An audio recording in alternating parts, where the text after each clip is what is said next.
ak seen courage ak seen détermination par rapport ak liggéey bu extraordinaire bi nga xam ñu ngi koy def ci bonne gouvernance saluer ko wax ni dette cachée am na léegi où est le problème c'est-à-dire ñoom kay bu ñu bëggee rapport nañ dem sukkandiku ci rapport Cour des comptes bi jeexaat ko bu baax dinañ gis écart yi ak lan la ñuy wax ah c'est-à-dire mënoo di laaj loo xamante ni yow ñu ngi koy laaj sax amuñu ko c'est-à-dire li fi ne rek lañ am mooy la nga xamante ni mooy rapport Cour des comptes IGF ya ñu def liggéey yooyu nga xamante ni def nañ ko te ay nit yu xarañ ay financiers experts financiers yu xarañ daal di koy defar kon nag je pense que aujourd'hui ce qu'il cherche c'est de déplacer le débat c'est de manipuler les Sénégalais parce que xam nañ ni aujourd'hui étape yooyu yëpp jeex nañ ko gis nga histoire dette bi nii c'est derrière nous léegi dañ koy conjuguer au passé parce que xam naa ni gouvernement bi du ci dellu gannaaw te xam naa ni duñu leen sax nekk fii di leen may ay buzz di leen tontu duñ ko def parce que dépassé nañ ko FMI lañ ne woon nañuy xaar FMI génneen na notam ñuy xaaraat wax na léegi kan la ñuy xaar naan ay rapport caché bëgg a changer véritablement les termes on parle de dette cachée bu ñu changer buñ génnee waatoon ay rapport sax dinañ ko gëm puisque FMI biñ doon xaar gëmuñu ko yàlla suñu borom mi ñu sàkk bu doon moo génn sax ne leen dette cachée am na duñ ko gëm fi mu toll nii duñ ko sax gëm duñ ko gëm mais Serigne Aïssata Tall Sall dafa am lu mu wax nee na une dette cachée on ne peut pas la rembourser bu fekkee ne que dañoo am bor boo xam ne dañ ko nëbb kon duñu ko fay te nguur gi ñu ngi ñuy xamal ni li xaw a sooxe bokk na ci li nga xam ni moo di dette cachée boobu noonu ñu bàyyil leen kon est-ce que finalement mën nañ wax ni dette cachée bi am na ndax Aïssata Tall Sall nee na bu dee lu am la du loo xam ne dañ koy bañ a fay xaalisu jàmbur lépp nga xaalisu jàmbur waaye fi nga ko war a enregistrer ba Sénégalais yëpp xam ni bor baa ngi nii fii lañ ko dugal loola lañ gisut waaye nag xaalis bi am na ba pare ba ñëw na ba pare mais da nga koy fay yow koy yaay xool na nga koy fay par moratoire wala intégralement mais da nga koy fay moom waaw Aïssata Diop Fall n'est pas kii kon Aïssata Tall Sall du économiste mais responsabilité FMI ci loolu lépp bi dette cachée boobu noonu doon am ñoom instant bi ban responsabilité lañ ci am. Bon, les responsabilités seront situées par la justice parce que fi mu toll nii li stop c'est la phase judiciaire. te avocat yi nag ak Macky Sall loolu la xam. moo tax ñu bëgg a jël les devants. ne dañuy demander ay rapports. parce que xam nañ ni phase bi ci topp c'est la phase judiciaire les responsabilités seront situées parce que ku ci nekk sa degré de responsabilité dañ ko interpeller. bu fekkee FMI dafa am responsabilité ci mbir mi. yan responsable la ci biir FMI yoo xamante ni dañu nekkoon ci biir chaîne bi liggéey ci ak Macky Sall xam ko. parce que institution mën nañ nekk ci institution am yoo xamante ni dañ fay nekk di def yu dëng ak yu dëngul. yooyu yëpp dafay am. moo tax lii nga xamante ni autorités yi soulevé nañ ko mbir mu yéeme la. mu courage sax. boo amul courage dëgg doo ko def. parce que FMI day am sax problème pour mën a gëm circuit boobu. ça existe foo dem am na ay brebis galeuses. foo dem donc nag léegi ce qui reste à faire mooy la voie judiciaire on interpelle ñi nga xamante ni ce sont des personnes concernées ci chaîne bi. lan moo ci doon seen degré de responsabilité ak ban taxawaay lañ ci amoon. parce que ça c'est pas une petite histoire. oui. phase judiciaire boobu rek fi mu toll nii moom moo fi des. oui. vraiment am na solo Serigne kon concernant maître Olivier Sur ak waa APR seen conférence de presse bi démb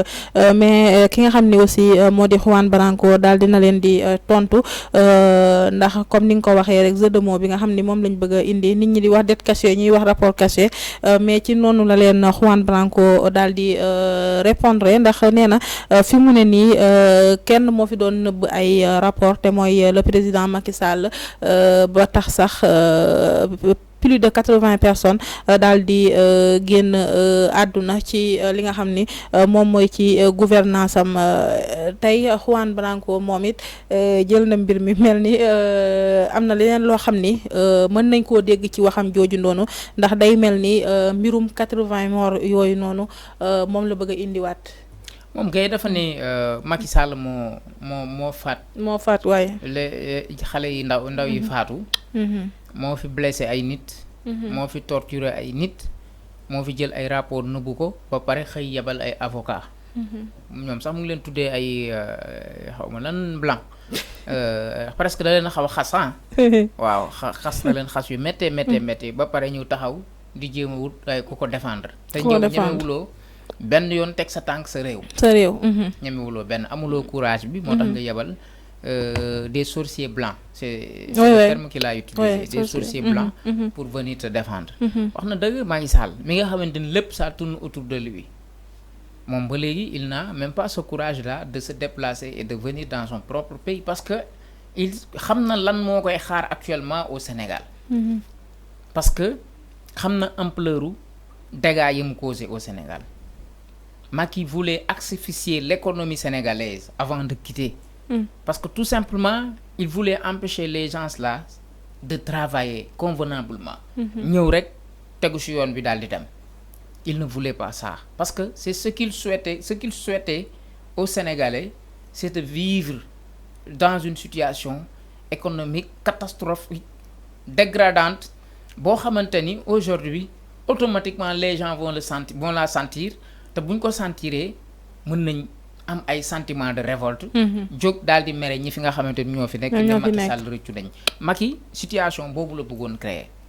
mais nag jaam ak pexem yàlla ak dogalam loolu la malheureusement ça a mal tourné contre lui ni mu parce que wax naa la ko nee naa la boo ko gisee temps yële ci au plan international ni mu doon rakkaaj yooyu nga xam ni am na ce qui sa xam am na lu mu doon préparé maintenant nag ay tey ak discours FMI bi surprendre na ko te am na lu bëree loo xamante ni dana ko yàqal au plan international parce que mi ngi doon am ay mbëbët pour mën a nekk dem Nations Unies et cetera tout ça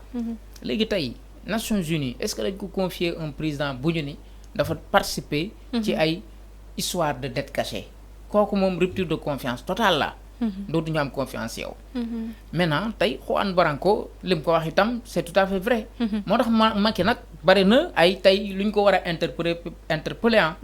degré de responsabilité am xale yi faatu woon ñu fi torturé les meurtres les assassinats les séquestrations et cetera tout ça yooyu yëpp tey mi ngi ci ndoddam ñu teg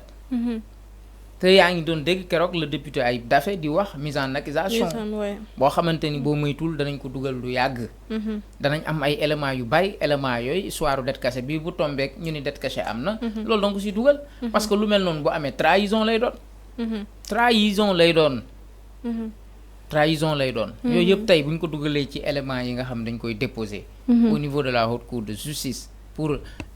cette demande de mise en accusation là il est fort probable boo moytul ñu topp ko te moom xam na ni ñu ngi ci kawam dañ koy topp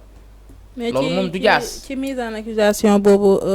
Serigne am na ñuy wax ni fi mu ne nii li nga xam ni moom mooy dette cachée bi foofee mënuñu ko faa topp parce que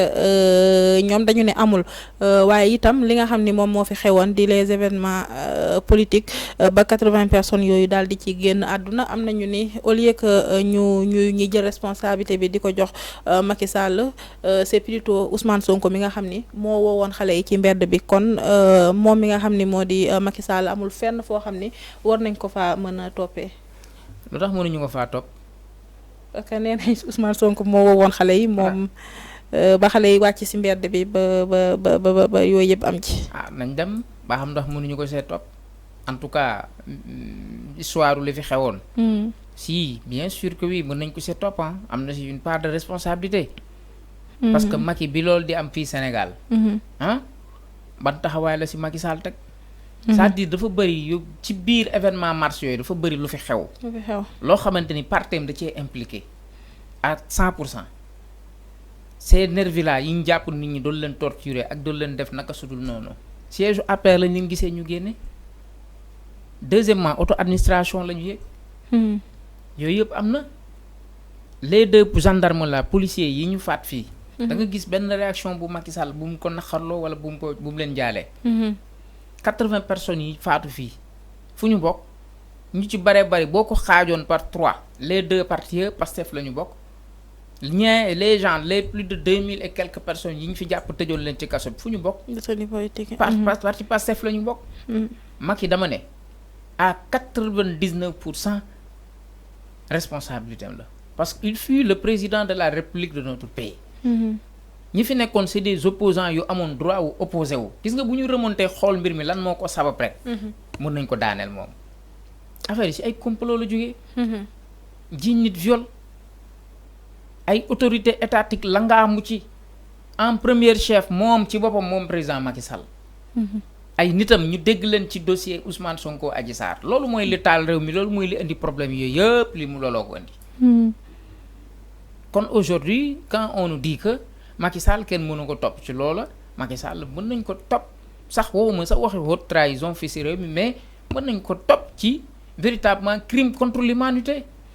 comme Juan Branco ni mu ko waxee crime contre l'humanité sax man pour man mooy li gënoon sax yellu.